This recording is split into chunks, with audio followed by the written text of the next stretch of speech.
Well, we're welcome.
Crispy, cold in the morning. Ooh, yeah, feel it. The sting. All right. Now, I'm going to look this up real quick. Glossary. All right, find it.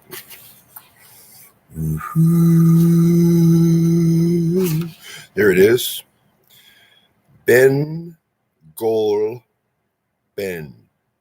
This brooding mountain, now known as Guailbain, is located near the present-day city of Sligo, near the west coast of Ireland.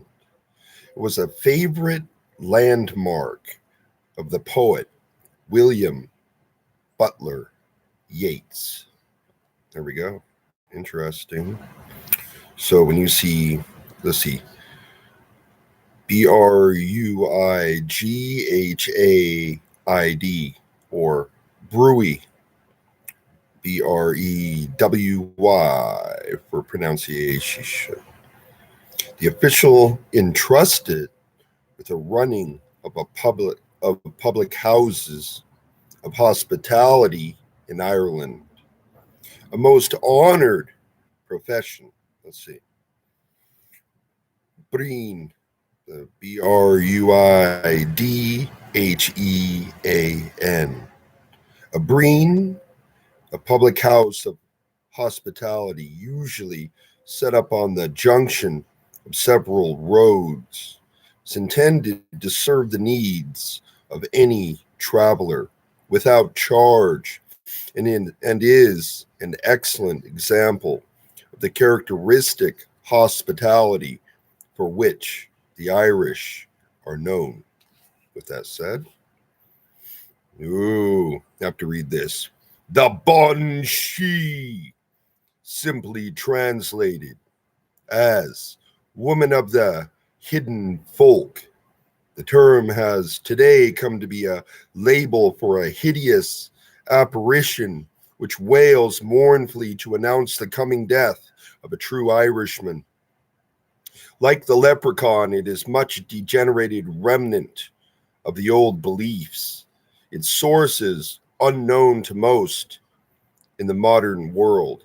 I think, and I feel, a lot of the folk practices were demonized, said bad, everything's bad, everything's a monster out to get you. Even your own dead relatives coming to talk to you. Although you need to know the difference, in my opinion. Okay, chapter 28. Let's see, make sure I said it right. Get it right up. All the folk nerds will be out in force. They're coming for me. Said my pronunciation is off. Okay. Ben Guailbain. Chapter 28. Oh, well, doesn't seem too much farther now, the young warrior, Luke Hade, said flippantly. Indeed, the grim mountain was now largely visible ahead as the party moved onto the uplands right about its base. Don't ever be too certain when it's the Tuatha De Danann you're dealing with, Don cautioned. In fact, I'd say that we'd best start being more careful. His voice cut off abruptly. Strange blurring of the countryside occurred suddenly in a wrenching move, as if they had been violently whirled about. The sensation stopped with another shocking wrench, leaving them all staggering. By the great gods, said Luke Hade, what happened? The earth itself shifted about on us. So it did, said another warrior. But what happened to the mountain?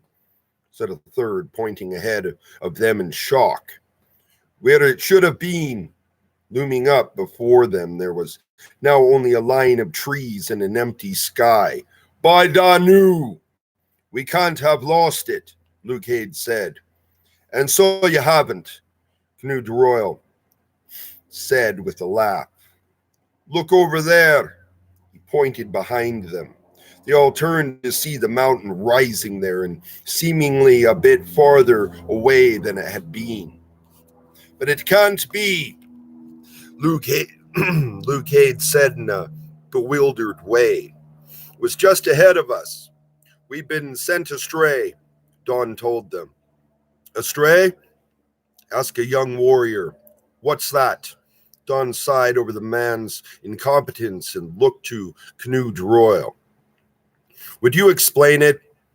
He said impatiently. The little man genially complied. It's a magical protection all the Shees have, he explained. Only those of the De Dananns know how to pass through it without the owner's permission. Yes, but this took even me by surprise, said Don, eyeing the mount thoughtfully. I didn't expect the Druid's aura to extend out quite so far. He surely must be very powerful. He looked round at the group with a severe eye. His voice took on a sternly lecturing tone. Now listen, carefully. Everyone must stay very close to me. I can get us through this, but I must concentrate all my attention on the mount. You will not look round you, but only at me. If you fail to do so, even for a moment, you may be separated from us and lost. It was in a very tight group that they proceeded. They went slowly, man and hound all staring at the young son of mid-here.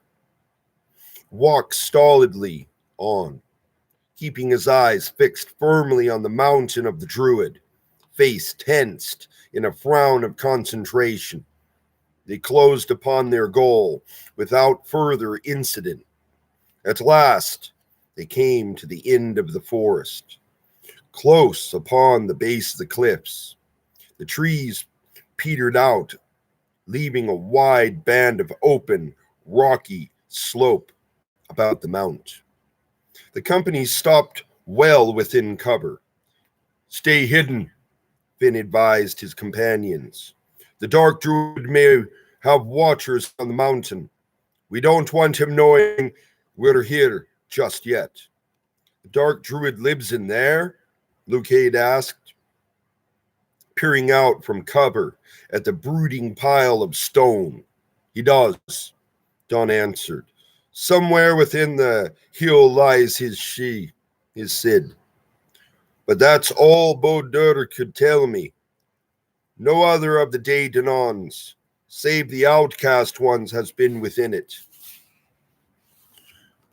Do you think that Sava is in there? Finn, Canute Royal asked. If she's not, he'll tell me where she is, Finn told him grimly. But just how are we supposed to get at him? Cowlight wondered. There must be an entrance somewhere, Don said. He scrutinized the face before them carefully. It sloped steeply upward, some of it's rocky, some sparsely covered with grass and brush. Don shook his head. It doesn't look promising at all here, he said. Follow me. He moved on about the mount, slowly staying well within the cover of the trees, pausing here and there so the son of Mid-Here might make further examinations of the slopes.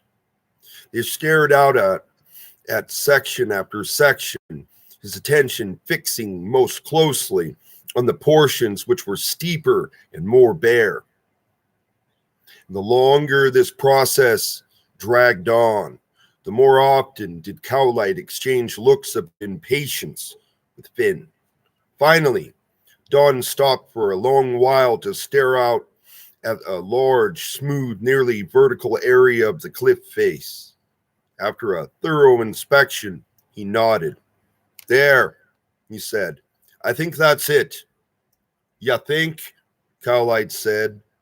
I can't say for certain, the son of Mid-Here replied defensively. I can't say for certain. The Druid has it well hidden. Then just how is it we're supposed to get in? Cowlight asked again. I don't know, Don tersely replied. Well, a great help you are, Cowlight said irritably. I thought you were supposed to know. Only if fear wants me to, he replied as if he were speaking to a particularly stupid child.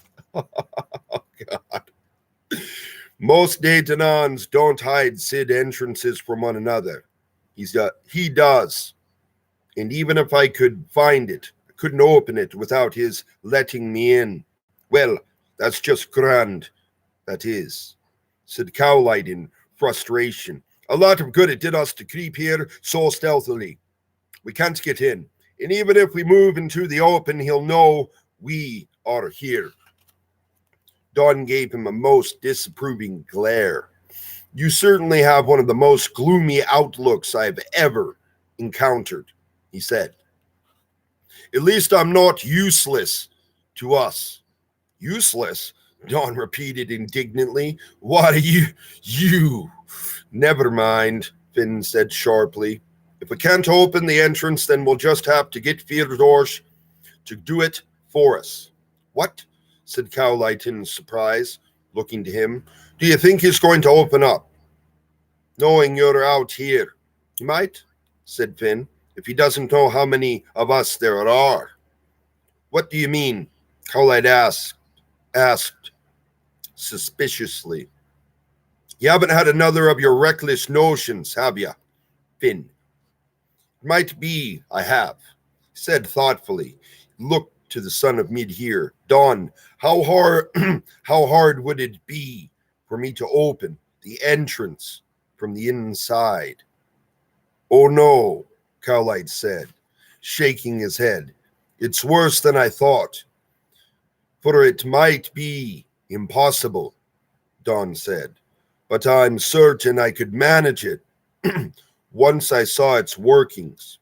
I can't ask you to risk yourself, Finn said. You're not. It's my own choice.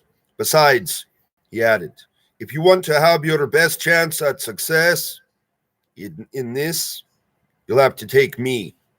You're meaning to get the Druid to let the two of you in, and then try to open the door for us, Cowlight said. Maybe they were right to call you mad, Finn. No, Cowlight, said his friend earnestly. This must work.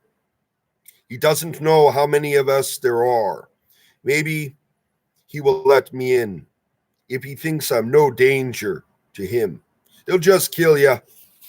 Maybe not before he can let the rest of you in. You'd be taking far too great a risk, Cowlight protested. Why go inside alone? If you can trick him into opening the SID, we could rush from cover and charge through behind you. You've too far to run, Finn countered. It might give him time to slam his door closed in your faces, and that would be our finish. Besides, Saba could well be in there with him. If he's threatened by an attack, he might harm her. But if I'm inside, I might have a chance of getting to her, of protecting her. No, you wouldn't, Cowlight said forcefully.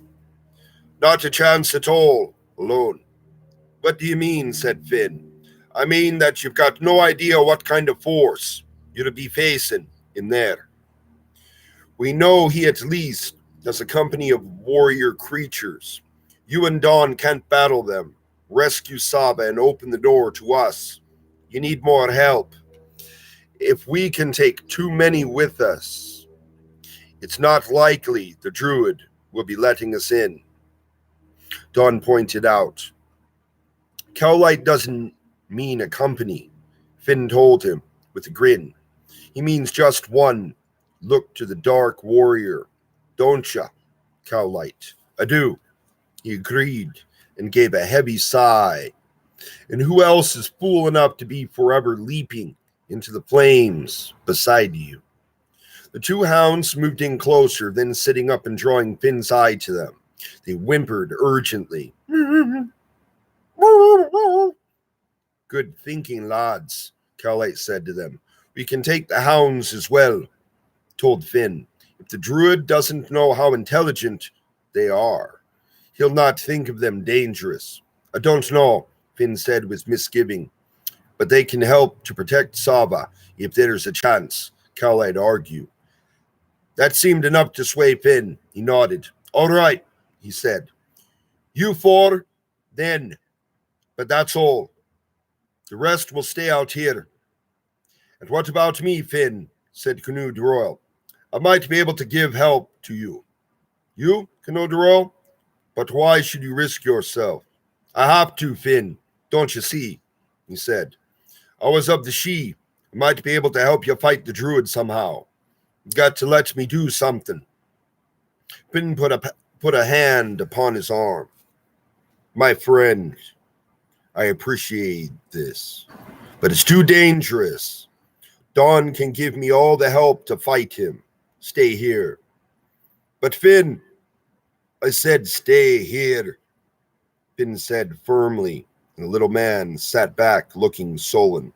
Now, Luke Hade, Finn said briskly, turning to the young warrior. You keep the men here until you see that entrance open. If it opens, added Cowlight darkly. I agree with Dawn about your gloominess, Finn replied. But as I say, Luke Hade, when the Sid opens, you must lead our warriors in. Aye, Finn, the other said earnestly, striking a gallant pose and gripping his sword hilt. Well, be ready. I know you will, said Finn. He looked to the ones who would accompany him. Let's go, then. The five left the group and moved through the trees until they were well away from the others. Then they moved boldly out from cover and up the hillside toward the cliff face. Just how is it we're going to convince him to let us in? Cowlight asked. He has more than one score to settle with me, said Finn.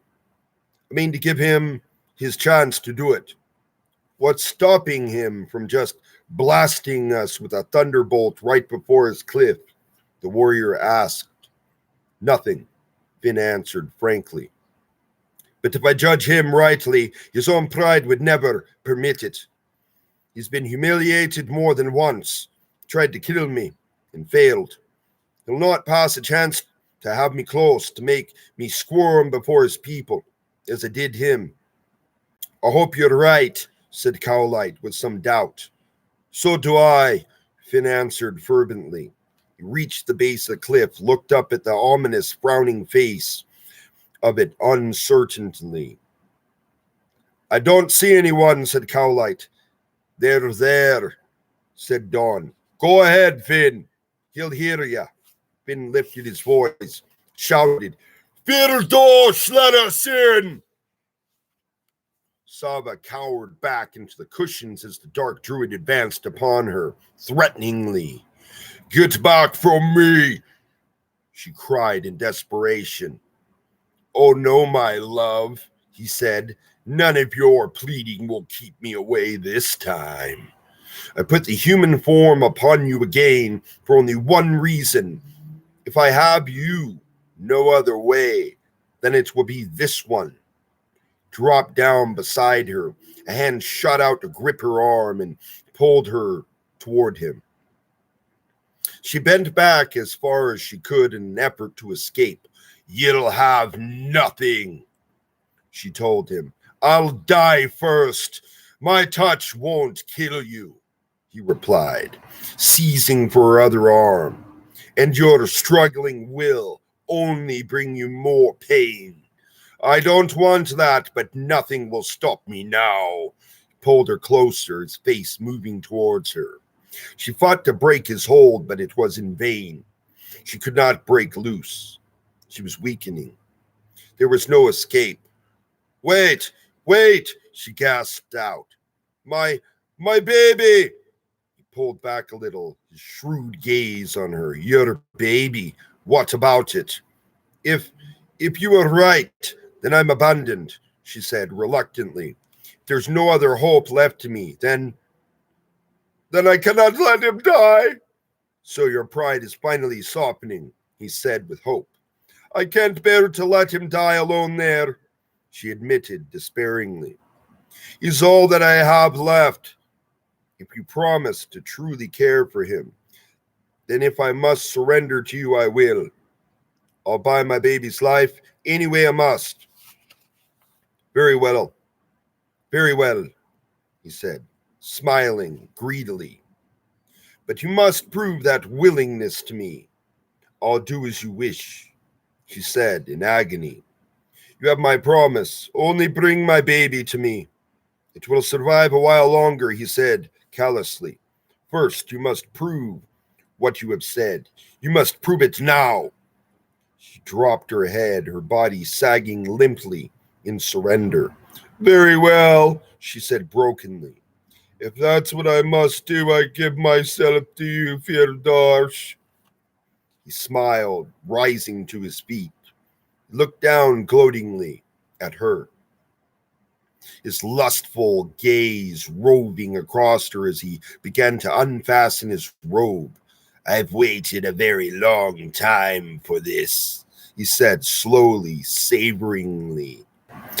Master, my master, cried a cat-headed guard, rushing into the chamber. Fear wheeled on him angrily. Fool! What do you mean disturbing me in here? But it is Finn. Macual. What? He cried, stepping toward the man. Finn, she replied with astonishment, sitting up. He's outside our entrance now, master, the guard went on. Calling for yourself, he is. The druid shoved past him, out of the room. The guard followed, and so did an eager Sava. They went round and up the stairs to a corridor on the cavern's far side. It led to a niche, where a narrow opening allowed a view down the hillside. Just below stood Finn and his companions. Firdash! Finn was calling. I've come to see you. Let me in. Saba moved to the slit and looked down. Her face lit up with her ecstasy. She tried to call out, Finn! But at a gesture from the druid, the guard seized her and pulled her back from the opening. So, he is not dead, said triumphantly. He has found you. It will do him no good, Fear said. He was a fool to come. Now I can crush him. Lifted his druid rod. What? She said fearfully. You mean to do it so? I have taken enough chances with him, the druid growled in reply. After your bragging to me, after your claims of your superiority over him, she said. After he humiliated you, you'll not face him. The druid looked down toward Finn again. A series of images ran through his mind, his defeat in Finn's hall, the warnings of Mulukrod, the destruction of the seer's sphere. He is dangerous, Fear said, the point of the rod lifting higher. Too dangerous. You are afraid, she said harshly. It was like an arrow shot. He was jolted and wheeled toward her, replying in an outraged, defensive way. I am afraid of no one. Then show me, she said challengingly, if you would gain any admiration from me. Face him. Prove what kind of man you are. I will then, he said with force. He turned on to the balcony, shouting down to the cavern's floor. Open the entrance and have a guard ready to give escort to Finn Macual and his company. Turned her, extending an arm. Come, my dear Fan, he said. Let us go down and greet our guests. Down before the entrance, the echo of Finn's last call was dying away. There was only silence in response. I don't think there is anyone home, said Cowlight. As if in reply, the ground began to shake. Yes, there is, Dawn said. Crack began to run up through the cliff face. What do we do now? Cowlight asked, watching the crack slowly widen. This game will be the Druid's, Finn said. We'll have to play it out the way it comes to us.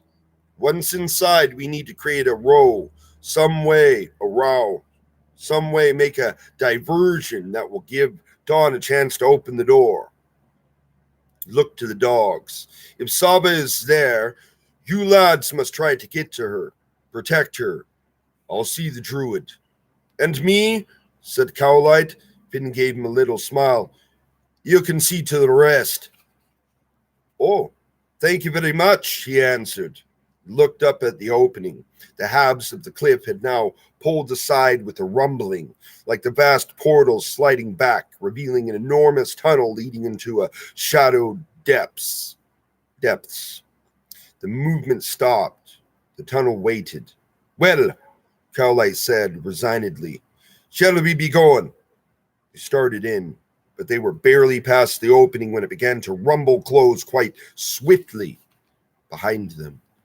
They looked round to see the view outside rapidly narrowing as it was nearly to a crack. Small figure darted through, stopping to face them. Knud Royal, Finn cried. I told you not to come. Too late, the harper said with a victorious grin. Behind him, the cliff face boomed close. Chapter 29, A Desperate Try. Begin. Good. Let him die with us, Cowlight said with satisfaction. It's what he deserves. Ooh. So the party, its numbers swelled by diminutive harper, went boldly. Swelled by one diminutive harper. Went boldly on into the Druid's lair. When Finn and his comrades came out of the end of the corridor, entered the enormous cavern, they stopped to look round them curiously. By all the gods, this is a place of horrors, Cowlight said with revulsion, ducking a bat-like creature that swooped low overhead. It's even worse than I'd imagined, Knud Royal added, sidestepping a slithering creature with a human head. Why, that monster's used his powers to enslave hundreds of mortals here. Just outside the mouth of the tunnel, Don pointed out a strange knob of shiny black rock protruding from the stone wall. There, he murmured to Finn. That's what opens the cliff face. If I can get to it, I can work it easily. But there was little they could do about it then, for from either side a horde of the Druid's armed creatures swarmed forward. Forming a ring round the tiny band, Cowlight's hand went to his sword hilts as the bristling wall of weapons closed about him. But Finn put a restraining hand upon his arm. We can't start something yet. Finn reminded his comrade urgently. We must know where Saba is first. Cowlight nodded and very reluctantly relinquished his hold upon his weapon. They allowed the surrounding mob to hustle them forward across the vast floor of the Cid, toward the central stones, the fire, and the ring of tables. As they passed through the circle of stones and neared the tables, most of the horde stopped, spreading out to form a cordon around the outside, filling the spaces between the obscene monoliths. Only a score escorted the band through a gap in the tables and into the area about the great fire. The dissolute Shis seated at the tables paused in their eternal debauchery to stare bleary-eyed at this band of newcomers. The wretched, half-bestial serving creatures stopped their incessant labors to gaze in wonder and in fear. The party came to a halt near the hearth, the hybrid warriors closely surrounding the visitors. It's incredible that people of the Daedanon race can sink to this, Don said with disgust, staring around him at the circle of fallen Shi. Even the children of Danu aren't beyond being corrupted by their own powers, Knud Royal told him. Careful now, everyone, Cowlight warned. There he is. For the Druid himself had now come into view, moving grandly down one of the sweeping curves of the staircase. But Finn had no eyes for him. They were fixed upon the young woman moving down beside him. Soba! Finn breathed, his face lighting with joy. And as the girl saw him, a light glow of happiness, flushed her pale skin. When they reached the base of the stairway, the two hulking bears moved in swiftly, flanking Fyodorsh and the girl as they walked out into the central ring. Once past the tables, Saba started to rush forward eagerly, arms up in greeting. "Oh, Finn," she cried. "I knew that you would come." "Not just yet, my dear," the Druid said sharply, and one of the bears bounded forward to block her way. Dismayed, she was forced to retreat to his side, where she stood, closely hemmed by both the bears. Bear nodded in satisfaction. "Much better. We don't want to be getting too close to your husband." Spat out the word like something foul until we draw his claws. Looked to Finn, his expression smug and contemptuous. "So, I ask you to surrender to me now, Captain. Give up your weapons to my warriors." "And why should I do that?" Finn said. "I came to face you. Meet me on equal terms." "On equal terms," the Druid repeated, laughing. Oh, nah. No. Not so long as the Storm Shield and the Mock-On Luin are in your hands. Give them up, McCool. "I will not," Finn replied. In answer to this, the Dark Druid lifted his rod in a swift move and touched Saba with its silver tip. Finn cried out in anger, but there was nothing to be done. In moments, the silver aura had transformed her back to the familiar shape of the fawn. "Now, McCool, refuse me again, and it's a shape much more terrible than this that she'll wear next. I'm certain you've seen some of my other creatures about the room. Act quickly." The silver-tipped moved closer to the fawn. "All right, Druid," Finn agreed reluctantly, passed the storm shield to a wolf-headed guard and began to unstrap his sword harness. "We have no other choice," told his companions unhappily. Dawn and Cowlight complied, passing their weapons to the surrounding guards, but the Dark Warrior was muttering, I knew it, to himself the whole time. Now, the Dark Druid, leaving the fawn between the two bears, walked forward confidently to confront his prisoners. "You took your final risk in daring to come here, McCool," he said. "This is my domain. Here, I have my power. You thought to challenge it? How foolish." Gestured upward at the cavern's red sun. "It's my power which keeps the globe burning." Swept a hand about him, the hybrid beings. "It's my power which enthralls these slaves."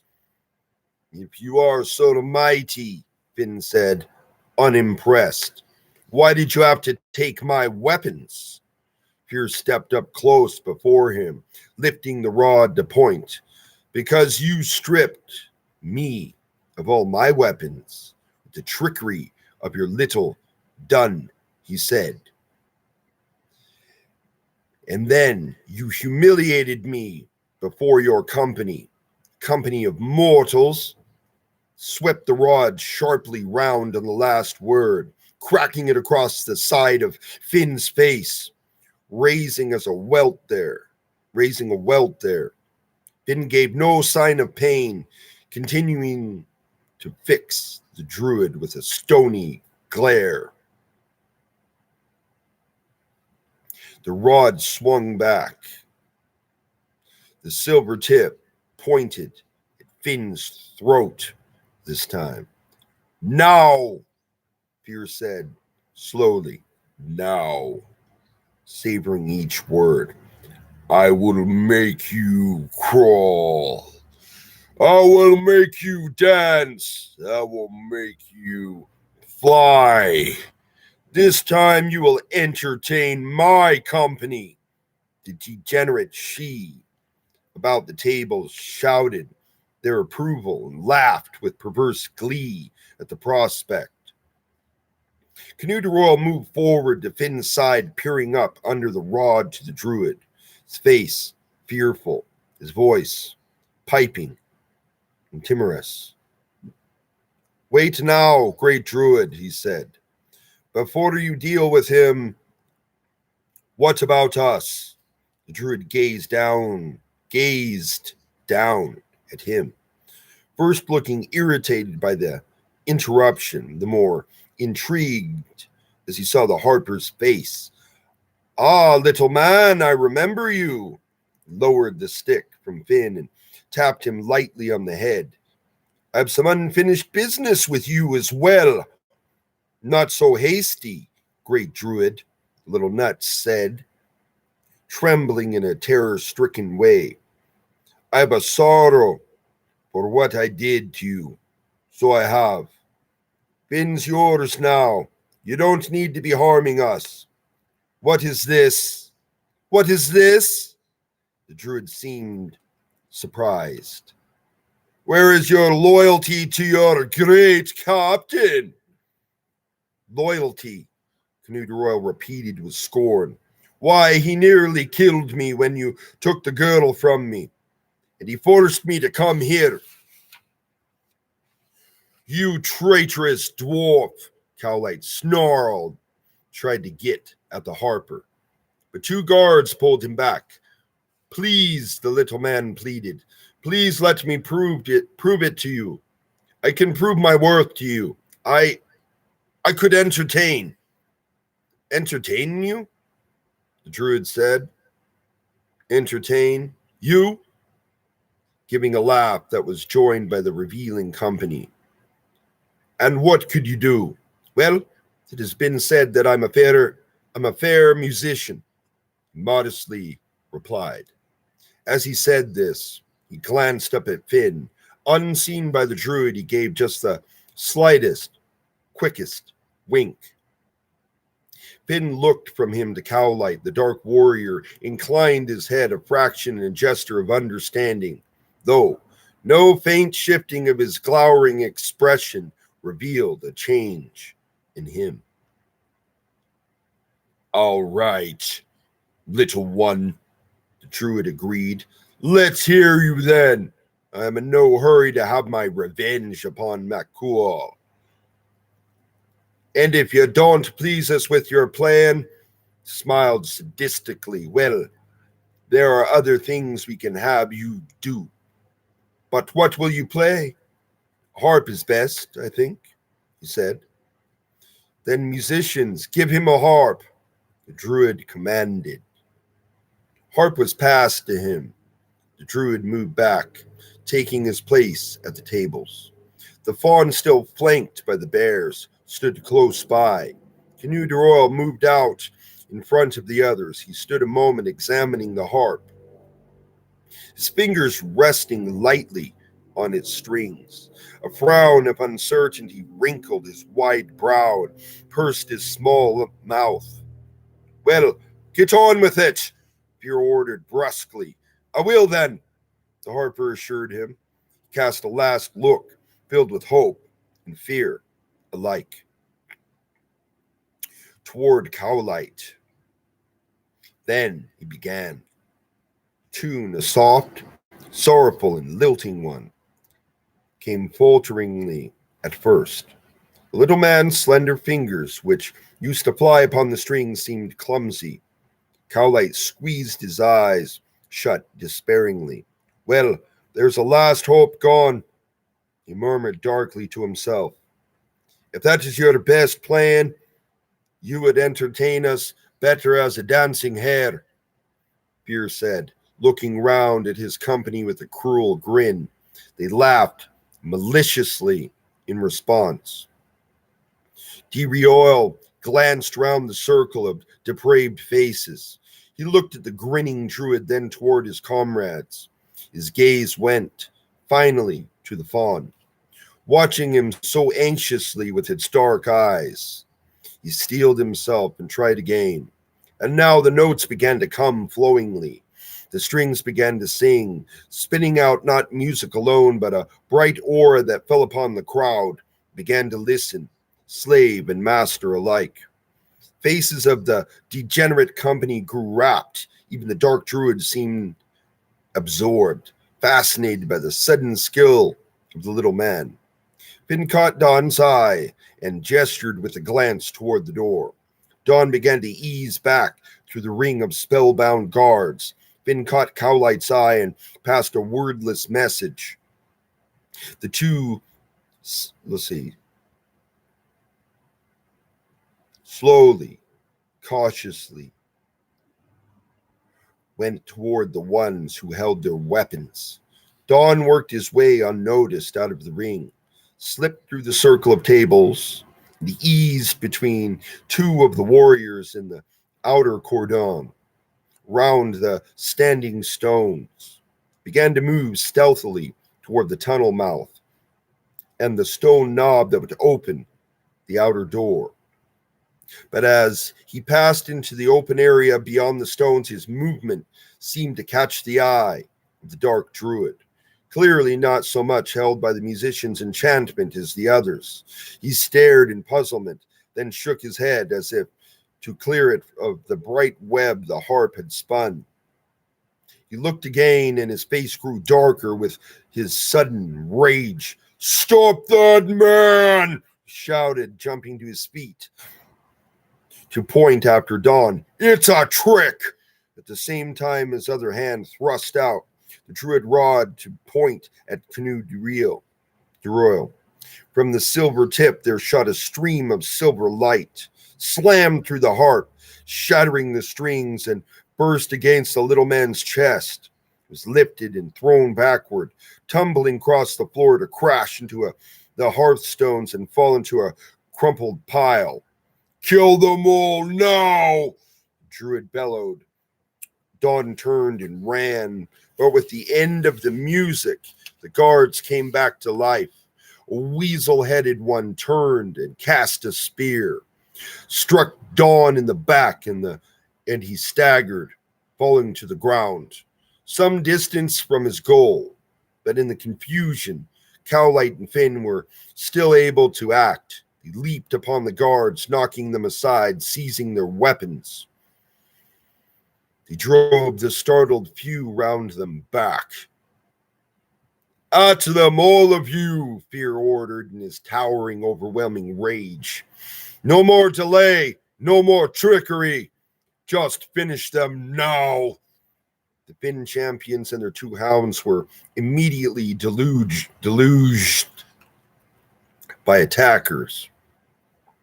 They formed a square, fighting back the waves of savage, beast-like warriors who now poured in from outside the tables to come at them.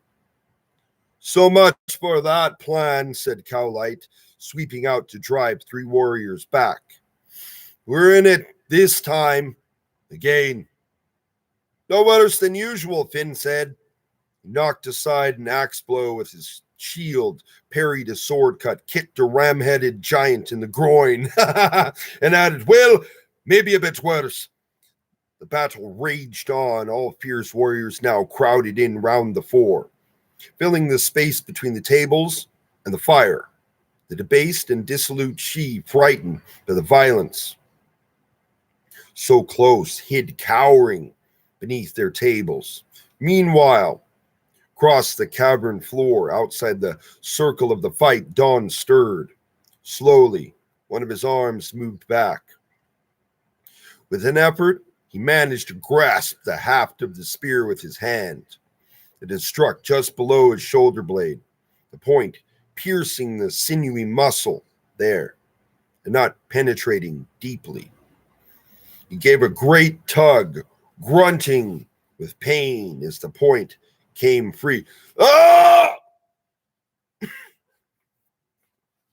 tossing the spear away, crawled forward, heading for the tunnel. He went unnoticed by all the others, whose attentions were now focused on the melee in the center of it. Finn and his companions fought on savagely, swiftly, using all their power, skills, and courage to keep off the milling pack. Bodies began to pile in a rampart about their feet. Blood ran in streams across the stone floor, glinting in the red glare of the fire in the crimson globe. The animal-headed warriors began to hesitate before their untiring violence.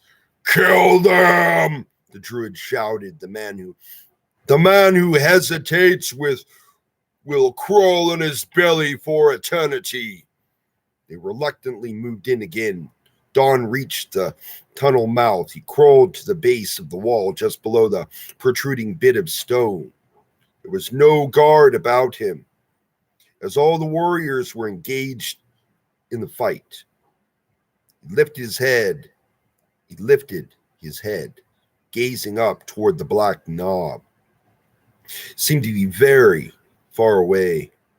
Ben and the others were more hard-pressed now. The threats of the ranting dark druid were enough to overcome his warrior's fear of the two men and their hounds. The poor creatures sacrificed themselves bravely in their desperate attempts to strike and breathe their trapped foes. The four were finally beginning to wear down. At the cost of his fingernails, Dawn managed to drag himself up the wall of rough stone. He hung there, exhausted, panting heavily. Then he gathered himself determinedly and thrust out a hand, struck the dark stone, shoving it in. As a grinding sound arose within the wall behind it, he slid limply to the floor, unconscious. The grinding sound became a rumbling that grew swiftly louder, the noise echoing even above the sounds of the fight. The outer doors. "The outer doors!" shouted the Druid. "See to it, some of you, quickly!" A number of fierce bestial warriors left the fight, rushed toward the tunnel mouth, but they were not quick enough. As a ram-headed one reached out to grab the black knob of stone, a sword cut took away his arm. Came from Luke Hade, who had now moved forward, leading the Boskna men out of the tunnel. He surged into the main cavern with shrill battle cries and engaged the startled warriors of fear, driving them back. As they did, the densely packed ring of fighters about Finn and his comrades broke apart, and the Druid's creatures turning and moving out to face their new opponents. In moments, the floor of the Cid was the scene of scores of separate combats. The flickering blue-hued light of the raging fire cast giant, madly writhing shadows of the combatants all about on the cavern's floors and walls. The battle was savage. The beast-headed men of fear desperately trying to hold back the onslaught of Finn's men. But even the fierce-looking creatures with numbers more than twice those of their opponents could not match the ferocity of the Fionn warriors in their full battle rage. They slashed through the Druid's host like, scythe-bearing farmers harvesting full wheat, quickly taking the fight into the inner circle, fighting about the grotesque stones and upon the tabletops. In moments, it was clear that the battle was turning upon Fiordorsh. "Follow me," he told the bears, "and bring the fawn." Swiftly, they moved back from the tables, passing through the ring of stones and crossing the floor toward the nearest stairway. "He's taking her," Finn cried, pointing out their departure to Cowlight. They were engaged with only a handful of fierce warriors now, and the Boskna men had nearly reached them.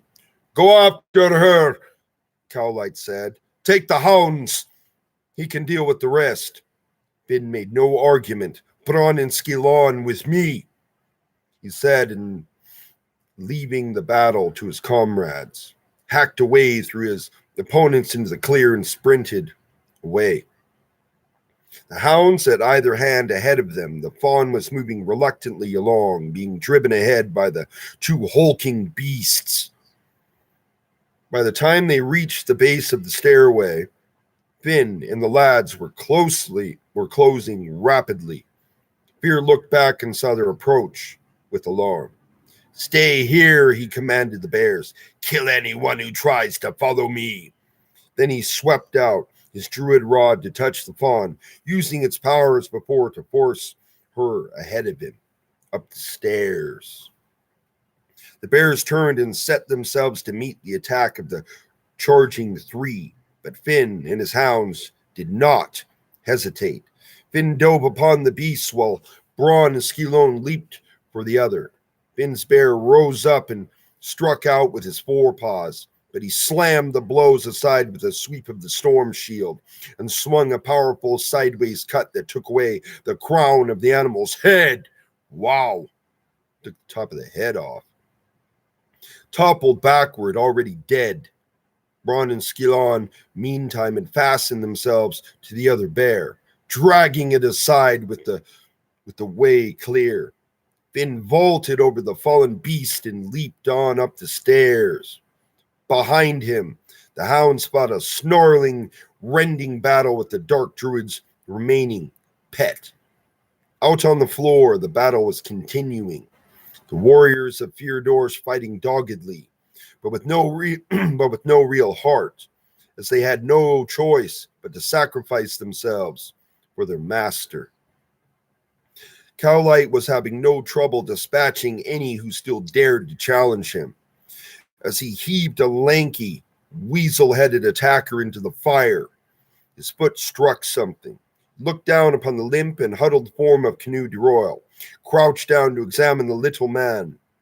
He was very still, his clothing, face, and hands scorched from the energy of the druid's rod, the shattered remains of the harp upon his chest. "Canoe de Royal," Cowlight said sorrowfully, putting out a hand to touch him. "Is it really dead that you are?" "Of course not," came the reply as the harper opened his eyes, grinning up at him. "But I thank you for your keening over me." "Why, you rogue!" the Dark Warrior angrily exclaimed. "What do you mean? Playing all the dead man that way? With the swords flashing all about me, I thought that it was the safest way to be," he answered. "Well, you're right enough in that," Cowlight agreed. "Stay here until it's finished." Started to get up, but the little man grabbed his arm to restrain him. "Wait," he said urgently. "Where is Finn?" "Up there," Cowlight said, pointing upward toward the spiraling stairway far above them. There, with the circle of the cavern floor dwindling beneath them, Finn climbed on in his pursuit of Saba and the Dark Druid. The fight with the bears had delayed him long enough to let Fyodor gain some distance upon him. But the druid was moving much more slowly, forced to dive the bulking fawn ahead of him. The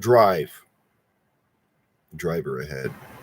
As they passed above the midway point and climbed toward the narrowing peak of the cavern, Finn was again closing in very rapidly. Reached a landing outside a row of small tunnels. It was crowded with a red-capped man, none more than waist high, who had left there tinkering within the warren to look down with curiosity upon the fight. As the Dark Druid swept through them, they scattered in terror before him. They closed ranks behind him, babbling excitedly, only to be scattered again as Finn charged onto the landing. He pushed through the milling flock of them, reached the base of the next flight, and gazed upward. No more than a score of steps above was the Druid, who looked back to see them. With a snarl of rage, swung the rod back to point down at him. The silver tip flared. Finn threw the storm shield up before him in defense as a stream of light shot from the rod, struck the curved surface of the shield and deflected away, only to explode against the inner wall just beside him in a blossom of sparks. The force of the blast so near him knocked Finn sideways, slammed against the rail and teetered there a moment, then began to topple forward over the edge. That is the end of 29. Moving on to the final chapter. That's only a few pages. That's Vengeance and Salvation, chapter 30. Rolling on. Finn was staring downward at the cavern floor with its fire and its milling combatants as he began to fall toward it. Then dozens of tiny hands were clutching him, hauling him back to safety. Turned and looked round him at the surrounding group of the little men. "I thank you for that," told them gratefully. "It's our pleasure," a bearded one told him. "You just be after the Dark Druid, lad. 500 years we've been labored for him here. He's our enemy as well." Peter Dorsch, seeing Finn recover from his attack, continued to climb. Finn started after him, but this time more slowly with much more caution. The Druid now continued to pause at intervals and fire another burst of the energy at him. And though the strange metal of the shield turned the shots away, Finn had to stop and cover himself each time, giving Fear a chance to keep ahead of him. He spiraled upward, toward the cavern's peak, climbed past the level where the incandescent globe was suspended. The crimson light radiating from it was intense there, the heat nearly searing the air, filled with an acrid scent like that of white, hot iron. Both men were bathed in a sweat now as they labored on, and the fawn dragged itself wearily from step to step, on wobbling. Finally, their journey reached its end. Stairway came on to a final landing, a narrow, railed gallery that encircled the cavern just beneath the peak. Above the arched, rough-hewn rock surface of the cavern's cave, below hung the Druid's glowing sun, blocking all view of the cavern floor. The Druid stopped there and turned to face his pursuer, fired another energy bolt from his rod, but Finn's shield turned it away to explode against the opposite wall. Finn moved toward him and he backed away, pushing the fawn beside him, directing bolt after bolt of his power toward Finn. The warrior strode on, shifting the storm shield to deflect each shot. His determined gaze fixed on Fear Dorsch, they circled the peak that way, reaching the top of the stairway once again. Fear glanced down, then back to Finn. "You've nowhere left to run," Finn said. "If you go down, my warriors will have you." "I'm not afraid of them," Druid said with continued arrogance, drawing himself up proudly. "But you should be afraid of me, Druid," Finn told him coldly. He took another step toward him. "Release her now, and I will still let you keep your life." The Druid cast a desperate look round him. Finn took another step, the Mac-on-Luin lifting in his hand. "Release her now, Fear," he ordered, "or you will die!" "No," the Druid shouted. He jumped backward, and the rod swung round, its lethal point touching the fawn's neck. "So long as I have her, you can't harm me. Put down your weapons, or she'll be the one to die here." "Not this time," Finn said. "You'll only kill us anyway." "I will surely kill you," he callously admitted. "But your Saba would not be harmed. Refuse, and you will watch her be destroyed. You may take your vengeance upon me then, but it will do her no good. Think, Finn, you can exchange your life for hers." "It's more than that," Finn said. "If you destroy me, it'll leave my comrades in jeopardy, hundreds of others, still slaves to your power." "What do they matter?" Fear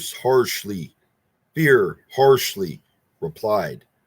"Nothing matters now but the woman that you love. I know that love holds you. Oh, yes, I know. In that terrible obsession, we are one, my enemy." The silver tip of the rod began to glow. "So decide quickly, Macual, very quickly." Finn looked from the trembling fawn to the Druid, hesitating, his face filled with uncertainty.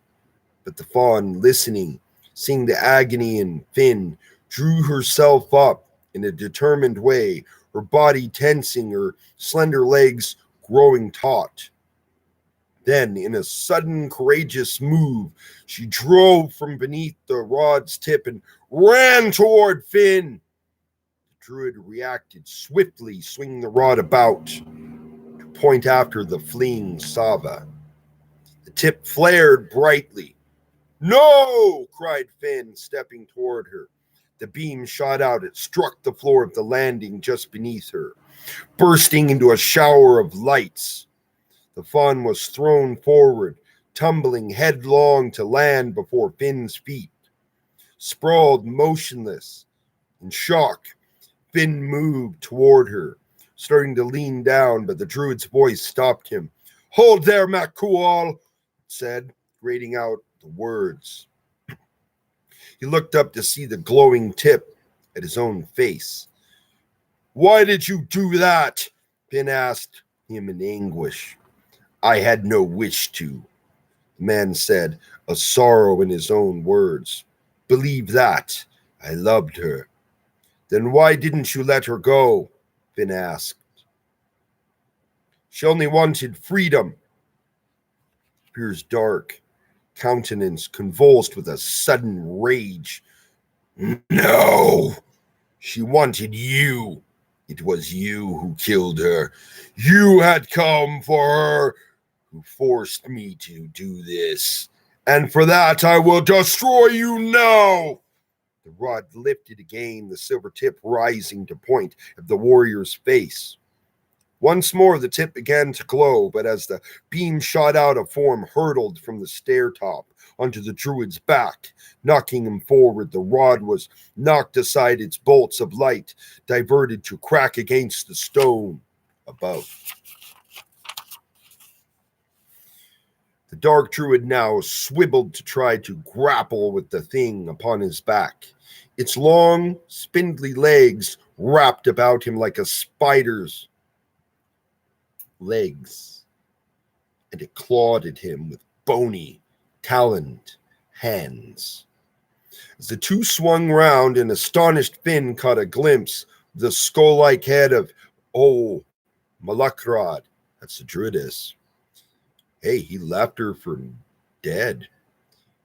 Fear managed to break free, turning to face her, but it was only for an instant.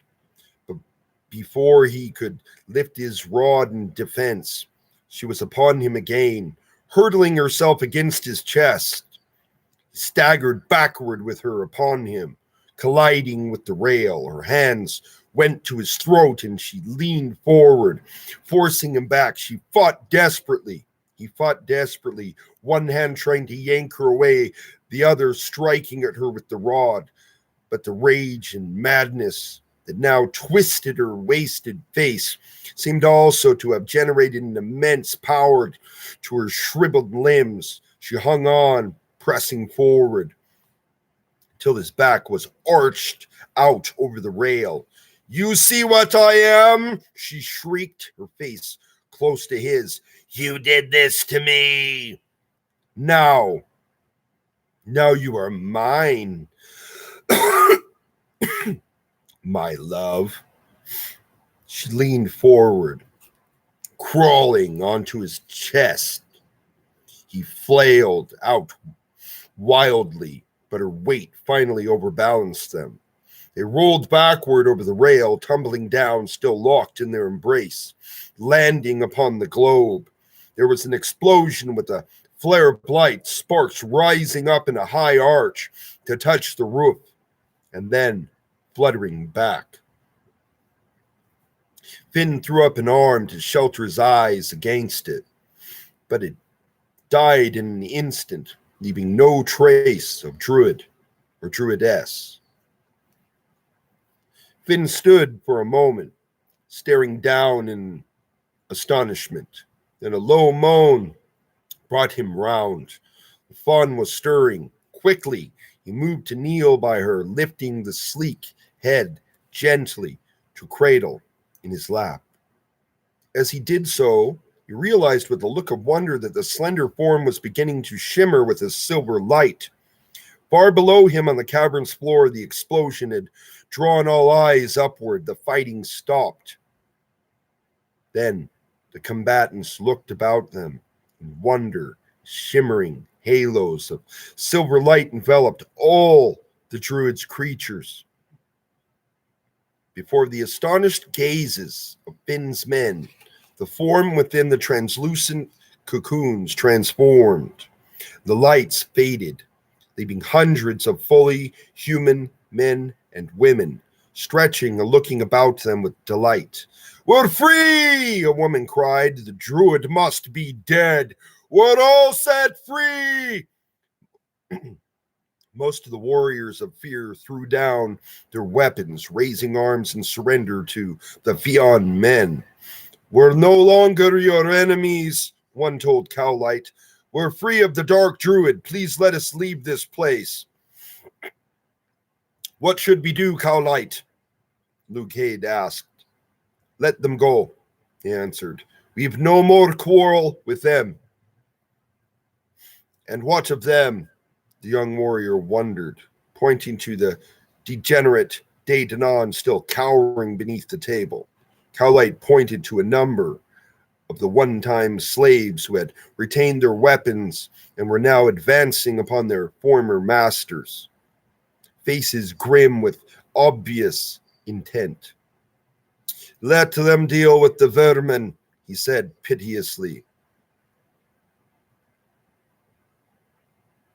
"They've years of torture to repay." "Ooh. Look there," said a warrior, pointing up. "That light's falling or failing." Indeed, the red glow of the massive globe was fading like a superheated ball of metal removed from the smith's forge. "If the Dark Druid is dead, the magic that powers it is gone too," said Cowlight.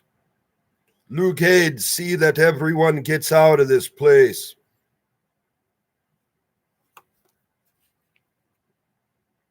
"See to our wounded. Help these poor wretches too. Going to see what happened to Finn." As he crossed the floor and started up the stairway, Braun and Skillan arose from the body of the second bear.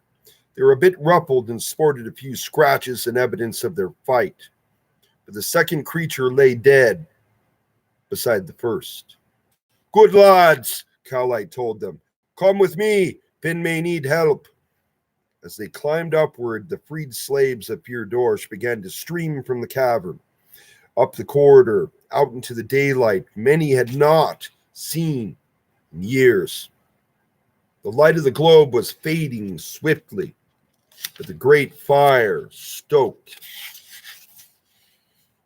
higher by the Fionn men, was sending out enough ruddy, flickering light to illuminate the vast room. Above, Finn was still cradling the head of Sava, but now restored like the others to human form again. She moaned, shifted uneasily, and then her eyes opened. "Finn," she said weakly, "you have come." Then there came a look of surprise at her own voice. "And I'm a woman. The Druid is dead," he told her. The spell was on you. The spell that was on you is broken forever." "That doesn't matter anymore," she told him urgently. "It's only important that I can tell you of our son." "My son?" he said, shocked. Yes, he is ours. I've given him a name of O'Sheen. But please listen now. There's a little time. She was breathing in a labored way, forcing the words out. "He is hidden. There is a little vale not far from here, deep and steep-sided. At its bottom, a small cave. He is there. You might never have known, but now you can find him." "Find him? First I must see to you," he said. "There is nothing to do for me," she said more weakly. "I can feel it." "No," he said fiercely. "I won't believe that. I've freed you. We'll be together now. We can go anywhere. Saba, the world is ours again. I'm glad to be a woman, a final time with you," she said. She lifted up and pressed her lips to his, then drained by the effort, she let her head fall back against the cradling arm. Voice came faintly, the words touched with regret. "I only wish I might have held my baby one more time."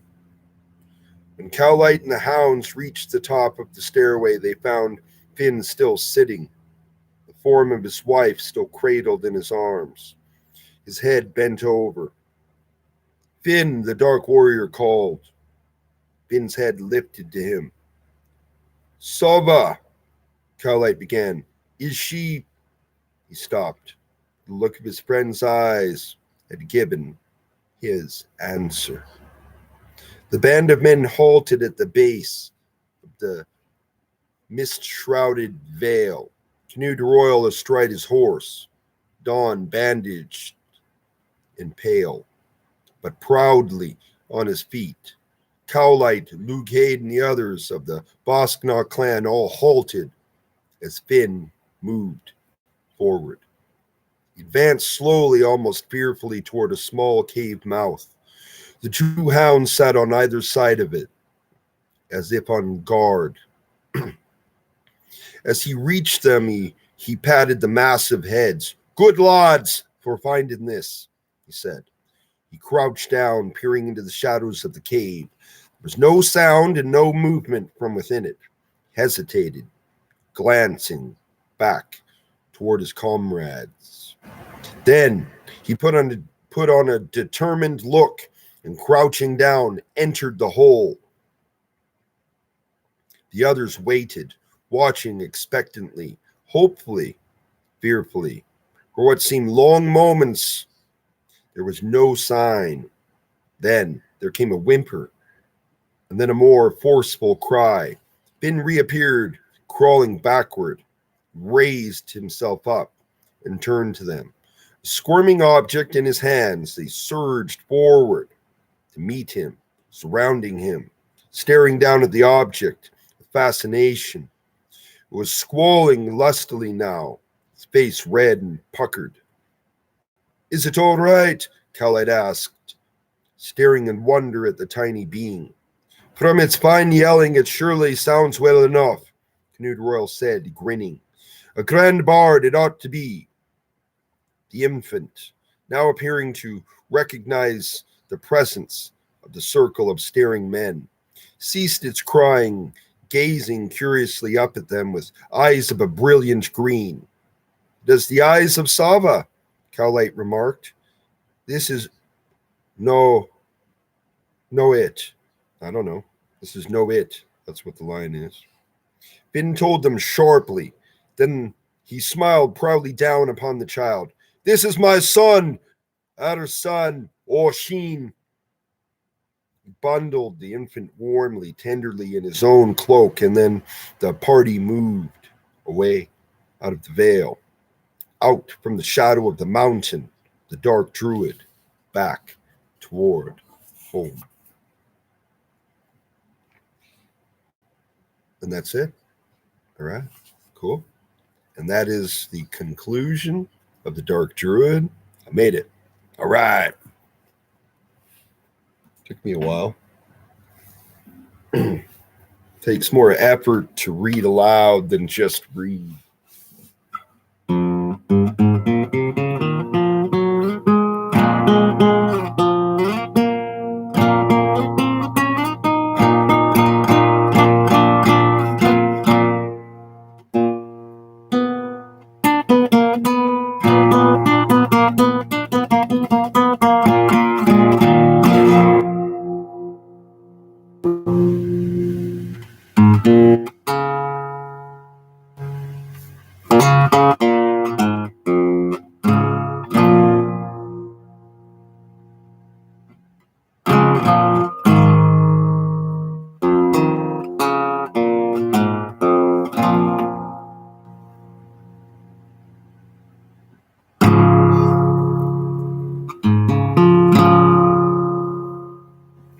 Can you save love?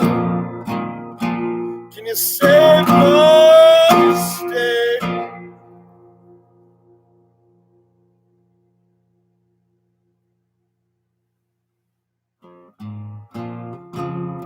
Valiant and true,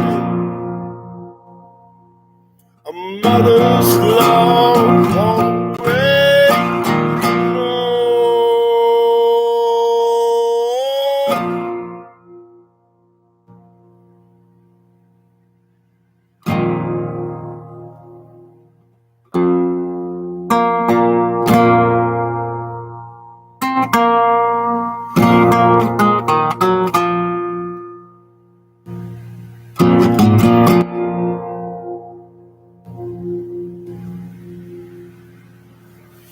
Easy on the way, you know.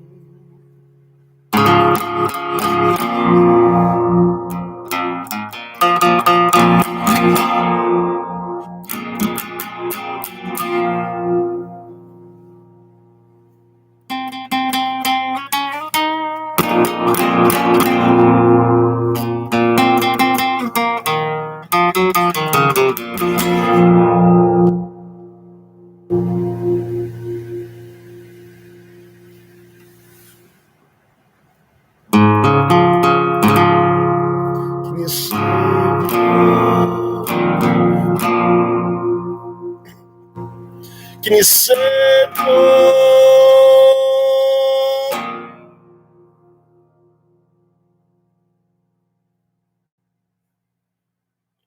Can you say more? Can you say more? Stay. Oh.